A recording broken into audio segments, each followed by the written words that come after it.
Life had its own way of being unremarkable for me. My name's Rita, and at 29, you find me nestled in the quiet corners of the local library. It wasn't glamorous or thrilling, but it was my sanctuary. The books were my companions, and the dusty shelves my domain. I wasn't one for the spotlight, content to fade into the background. The town was small, the kind where everyone knew your business before you did. My daily routine rarely varied. Wake up, work, and then home to my tiny apartment, filled with secondhand furniture and a mountain of books. My social life was non-existent, and I was fine with that, or so I kept telling myself.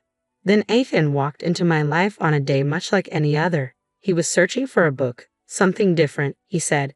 His smile was easy, and his voice carried a warmth that felt like sunlight breaking through clouds. Hey, could you help me find a book? I'm feeling adventurous, he said, his eyes crinkling at the corners. Sure, what genre are you interested in? I asked, adjusting my glasses and trying not to get too caught up in his gaze. I don't know, surprise me, he replied with a grin that suggested he enjoyed the challenge he'd set before me.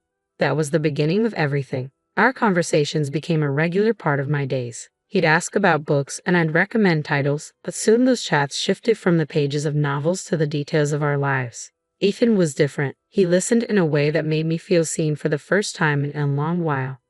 One day, he came in looking more determined than usual.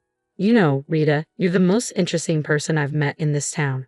Why do you hide in here all day? He asked, leaning on the counter with a playful challenge in his eyes. I laughed, a sound that felt strange even to my own ears.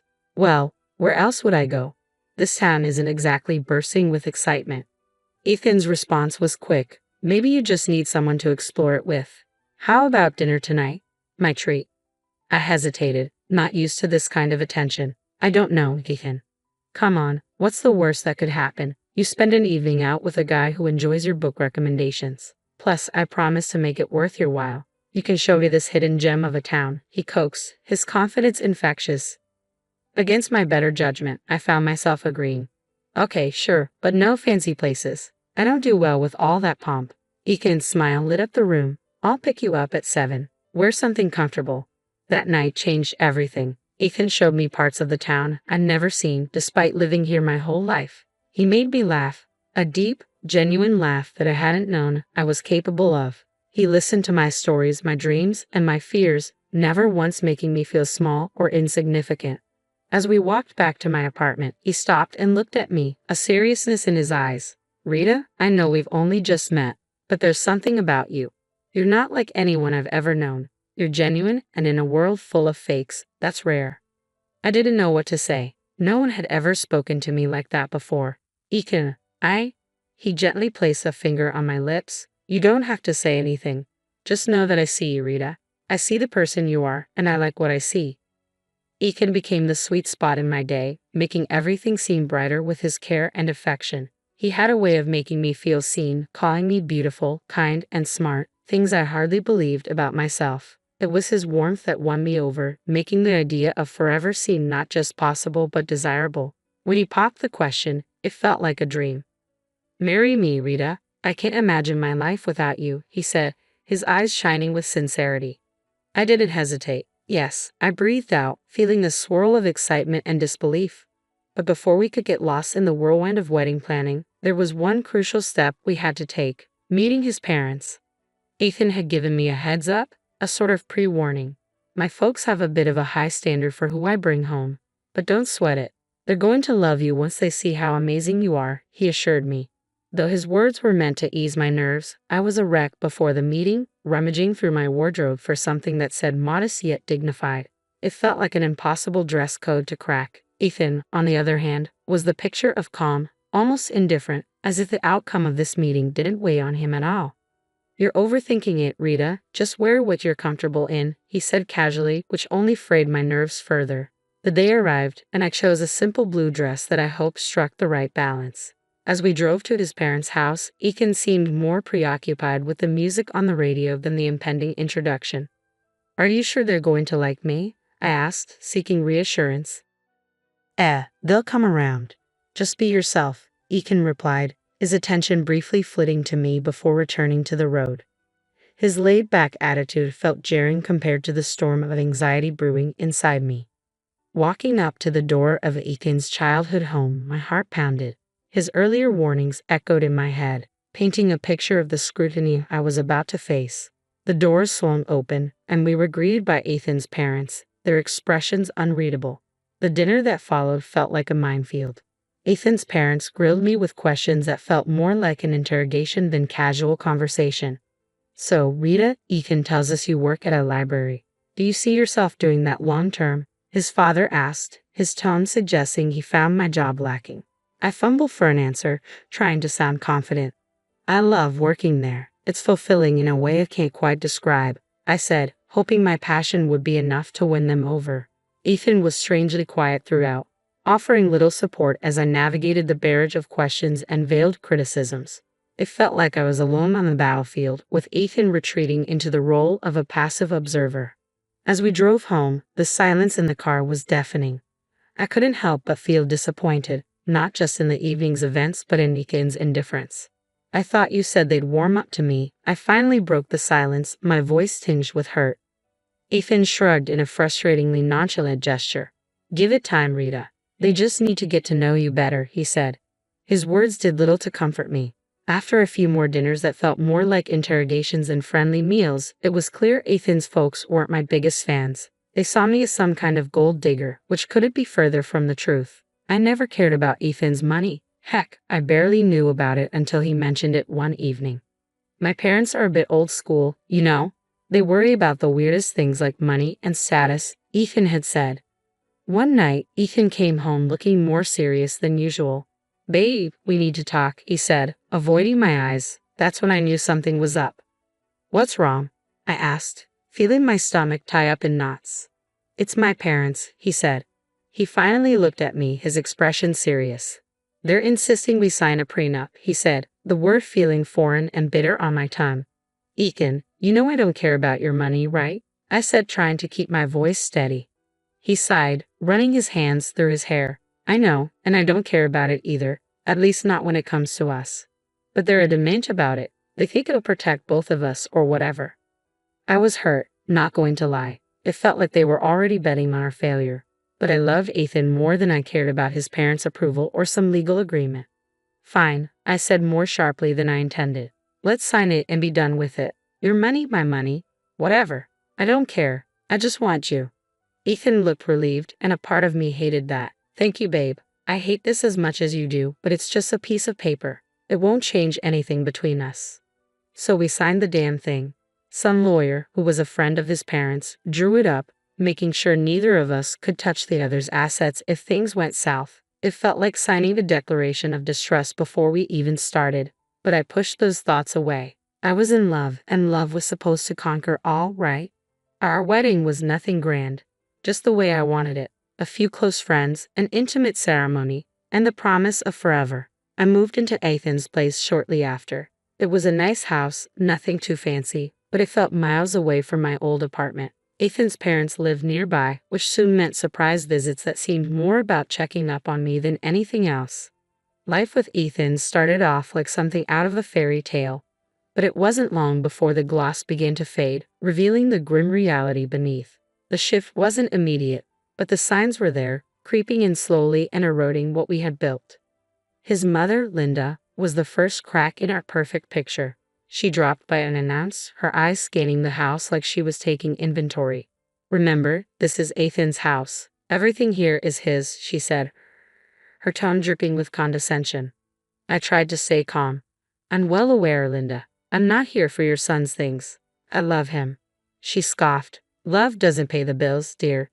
Just remember, if you ever leave, you leave with what you came with. Nothing." One day she paraded around the house, pointing out every piece of furniture, every appliance, every knick-knack that Ethan owned. "See this couch? Ethan's. That painting. Also Ethan's. Remember, dear, in case things go south, you have no claim over any of it," she said, her voice laced with venomous sweetness. It was as if she relished reminding me of my place in their world. Ethan's father, George, wasn't any better. He and Linda acted like they owned our house, not just visited. They demanded coffee the moment they walked in and critiqued everything from the decor to the way we ran our household. How I'd ended up in this mess, I couldn't even tell. Sitting in front of the TV, George would command me like I was his personal servant. Grab us some of those chips, will you? And maybe wash those clothes piling up in the corner while you're at it, he'd say, barely looking up from the screen. The worst part was Ethan's response. He'd just laugh along, adding his own jabs. Yeah, she's still learning how to do things right around here. Give her time. I felt like I was losing my mind. This wasn't the man I married. This was someone else. Someone cruel and dismissive. Do you even hear yourself? How can you let them treat me like this? I confront Ethan after his parents left, trying to keep my voice steady. Babe, they're just set in their ways. You know how old people are. He'd shrug off, making it sound like I was the one overreacting. They don't mean anything by it. Plus, you know we're on their dime. Can't bite the hand that feeds, right? That line hit me like a slap in the face. So, I was just the freeloader, the girl who'd married into their little empire and had to play by their rules or get out. My job at the library, which I loved, was a joke to them. Just another reason for them to look down on me. The days blurred into each other, each one a repetition of the last, until that unremarkable Tuesday when everything changed. I was at work shelving books when a sharp pain stabbed through my stomach, doubling me over. It wasn't just stress. It was something more, something worse. The next thing I knew, I was in the hospital, the sterile smell of antiseptic filling my nostrils. Lying in that hospital bed, I couldn't help but think how this was a new low. Alone in pain, with not a single message or call from Ethan. Just when I thought things couldn't get any darker, there was a knock on the door. A visitor. I never expected this. The man at the door was dressed in a suit, holding a briefcase that looked wildly out of place in the sterile hospital room. Yeah, that's me. Who are you? I asked, my voice weak and weary from the pain and relentless disappointment. I'm Michael Johnson, a notary. I have something important to discuss with you, he said, his tone formal but with a glint in his eyes that piqued my curiosity. Despite my situation, I motioned for him to continue. It's about your great-uncle Edward Turner. He passed away recently and you are his sole heir. He left you an inheritance. The words didn't make sense at first. Are you sure you've got the right person? I haven't seen him in 15 years. Michael nodded. Quite sure. He was a private man, but he always remembered you and wanted to make sure you were taken care of. Lying in the hospital bed, I felt a mix of confusion and anticipation as the notary began preparing to explain the specifics of my great-uncle's will. He cleared his throat, opened his briefcase, and laid out the documents. Rita, your great-uncle was a man of substantial wealth and taste. He left you quite the inheritance. Michael began, his voice steady. We're not just talking about cash, though there's plenty of that. $20 million, to be exact. I blinked, trying to process the numbers. $20 million? I echoed, my voice cracking. That's right, Michael confirmed, unfazed by my shock. But there's more. You're also inheriting shares in several major companies. These aren't minor investments. We're talking significant stakes in some of the most stable and profitable firms out there. My mind raced, struggling to grasp the enormity of it all. Owning parts of companies I'd only heard about on the news felt like a fantasy. And then there's the property, Michael continued, flipping through the papers. An old mansion in one of the most prestigious areas. It's not just any house. It's a historic estate with acres of land, and it's all yours now. I tried to imagine the mansion, a place I'd only ever seen in movies. It was overwhelming. Don't forget the antique car, Michael added with a slight smile, as if he anticipated my reaction. A classic, fully restored and in mint condition. It's a collector's dream. I was stunned. The weight of the news, the magnitude of the inheritance, was almost too much to bear. I chuckled, the situation feeling increasingly surreal. An antique car, too. What was it going to do with that? I barely drive as it is. Michael's smile widened. Well, it's yours to do with as you please. Maybe take it for a spin now and then. And then there's the furniture and paintings inside the house, he continued. Genuine antiques, some of them centuries old. Your great-uncle had an eye for the finer things in life. The room seemed to shrink around me, the air thick with the weight of the news. So, I'd inherited a fortune, a company, a mansion, an antique car, and a collection of art and furniture. That's unbelievable, I said, trying to wrap my head around it all. It's all yours, Rita, Michael assured me. Your great uncle wanted to make sure you were well taken care of. It seems he saw something special in you. Special. I felt anything but special, lying in a hospital bed after the worst few months of my life. Yet here I was, a millionaire many times over, entrusted with a legacy I hadn't known existed. Thank you, Mr. Johnson. This is a lot to take in. I don't even know where to start, I admitted, a mix of gratitude, disbelief, and overwhelming responsibility washing over me. We'll take it one step at a time, Michael said reassuringly. I am here to help you through the entire process. As if on cue, my phone buzzed, Ethan's name flashing on the screen. Ignoring it, I turned back to Michael. What happens now? We'll need to process some paperwork, but the inheritance is yours, Michael explained. Your life is about to change, Rita. And change it did. After the unexpected windfall, Ethan and his family seemed to turn over a new leaf, or so it seemed. Their daily visits to the hospital felt like scenes from a sappy movie. Ethan, who hadn't been bothered to check on me before, now hovered constantly, adjusting my blanket with a concerned frown. How are you feeling today, love? He'd ask, his voice dripping with a sweetness that didn't quite reach his eyes. Linda, his mother, was even more theatrical, if that was possible. Darling, she cooed. I'm going to cook your favorite lasagna when you get home, Linda said, her smile wide but lacking warmth. It was all too sudden, too much. I played along, offering a weak smile and thanking them for their care, but suspicion gnawed at me, urging me to look beyond their facade. One day, I gathered the strength to follow them after their routine visit.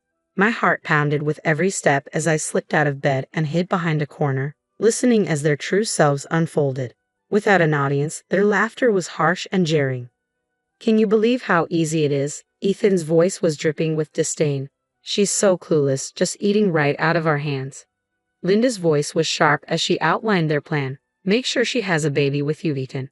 Once she's tied to us with a child, she won't ever be able to leave.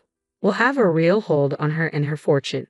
Their cruel, calculating words didn't shock me. Disappointment filled me, yes, but I wasn't surprised. They had shown their true colors, and I was done pretending otherwise. Silently, I returned to my hospital bed, their mocking words igniting a fire within me. They saw me as nothing more than a means to secure their future, but I wasn't going to play their game any longer.